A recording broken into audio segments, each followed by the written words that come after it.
So when a lot of people talk about the worst trades ever, they talk about trades like the James Harden trade to the Houston Rockets.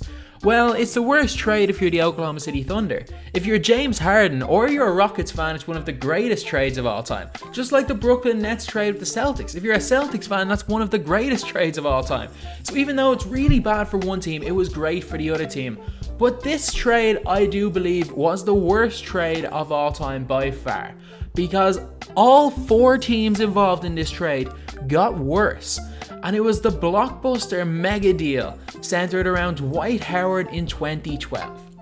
So, a summary of this trade. The Los Angeles Lakers received Dwight Howard, Earl Clark and Chris Duhon. The Denver Nuggets received Andre Iguodala. The Sixers received Andrew Bynum and Josh Richardson. The Magic received Aaron Aflalo, Al Harrington, 2013 second round pick, a 2014 first round pick. I don't know who Christian and Yega is, Josh McRoberts, 2017 first round pick, Mo Harkless, Nikola Vucevic, and a 2015 first round pick. To be honest, the only team that wasn't a big loser was the Orlando Magic, because they did get a lot back. But the thing is, the Orlando Magic were a playoff team before trading Dwight, and even though they did get a massive haul and Dwight was never the same player, the Orlando Magic have not made the playoffs since this trade.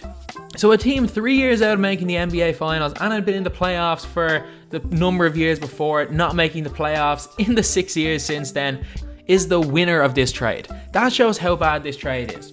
So first of all, let's talk about the Lakers. So the Lakers traded Andrew Bynum, who was arguably the best center in basketball at the time, with Dwight Howard. Dwight Howard played 1 year in LA, fought with Kobe Bryant, never really gained any chemistry with Nash, didn't stay healthy, and then at the end of the season, even though the Lakers pushed big time for him to stay, decided to leave and join the Houston Rockets. So the Lakers got a 1 year rental of Dwight Howard and that super team that didn't even win a playoff game. They got swept in the first round of playoffs. The only reason they were in the playoffs was because Kobe was just heroic towards the end of that season. The Nuggets gave up a lot. They gave up Aaron Aflalo, who was one of their better players. And even though Andre Iguodala was great in his 1 year there, that Denver Nuggets team that was coached by George Karl was really, really good. They won 57 games in the regular season, and if it wasn't for an injury to Gallinari, they were a dark horse pick to make the NBA Finals. They were 3rd seed in the West, but they did lose against the Golden State Warriors and the Splash Brothers in the first round. And then after losing to the Warriors, what does Iguodala decide to do? He decides not to re-sign with the Nuggets and go to the Warriors. So the Denver Nuggets lost a couple of players. They weren't as bad losers as the Lakers, but the Nuggets did lose a couple of players for a 1 year rental of Iguodala, and guess what? Since that season have never made the playoffs. So since that year, the Los Angeles Lakers haven't made the playoffs, the Denver Nuggets haven't made the playoffs, the Philadelphia 76ers received Andrew Bynum and Jason Richardson. Jason Richardson was nearly at the end of his career, and Andrew Bynum never played a game for the Philadelphia 76ers. Andrew Bynum, I don't know what happened to him. I honestly have no idea. Even when he went to the Cleveland Cavaliers at the end of that year, he hardly played for Cleveland Cavaliers, then was traded to the Bulls and was waived. I don't know what happened to arguably the best center in basketball at the time. I know he suffered from a few big enough injuries, and I know he got injured playing bowling that year, but surely there was something wrong with Andrew Bynum mentally that caused him to drop so quickly. Surely it can't just be injuries. Because not only was he physically not able to play when he tried to play again, he looked like he forgot how to play basketball when he saw the NBA court after returning from the injuries. And also the Philadelphia 76ers haven't made the playoffs since the trade. So since this mega deal, the biggest trade of the 2012 offseason, the Los Angeles Lakers made the playoffs once in this year directly after that, and then haven't made the playoffs since then.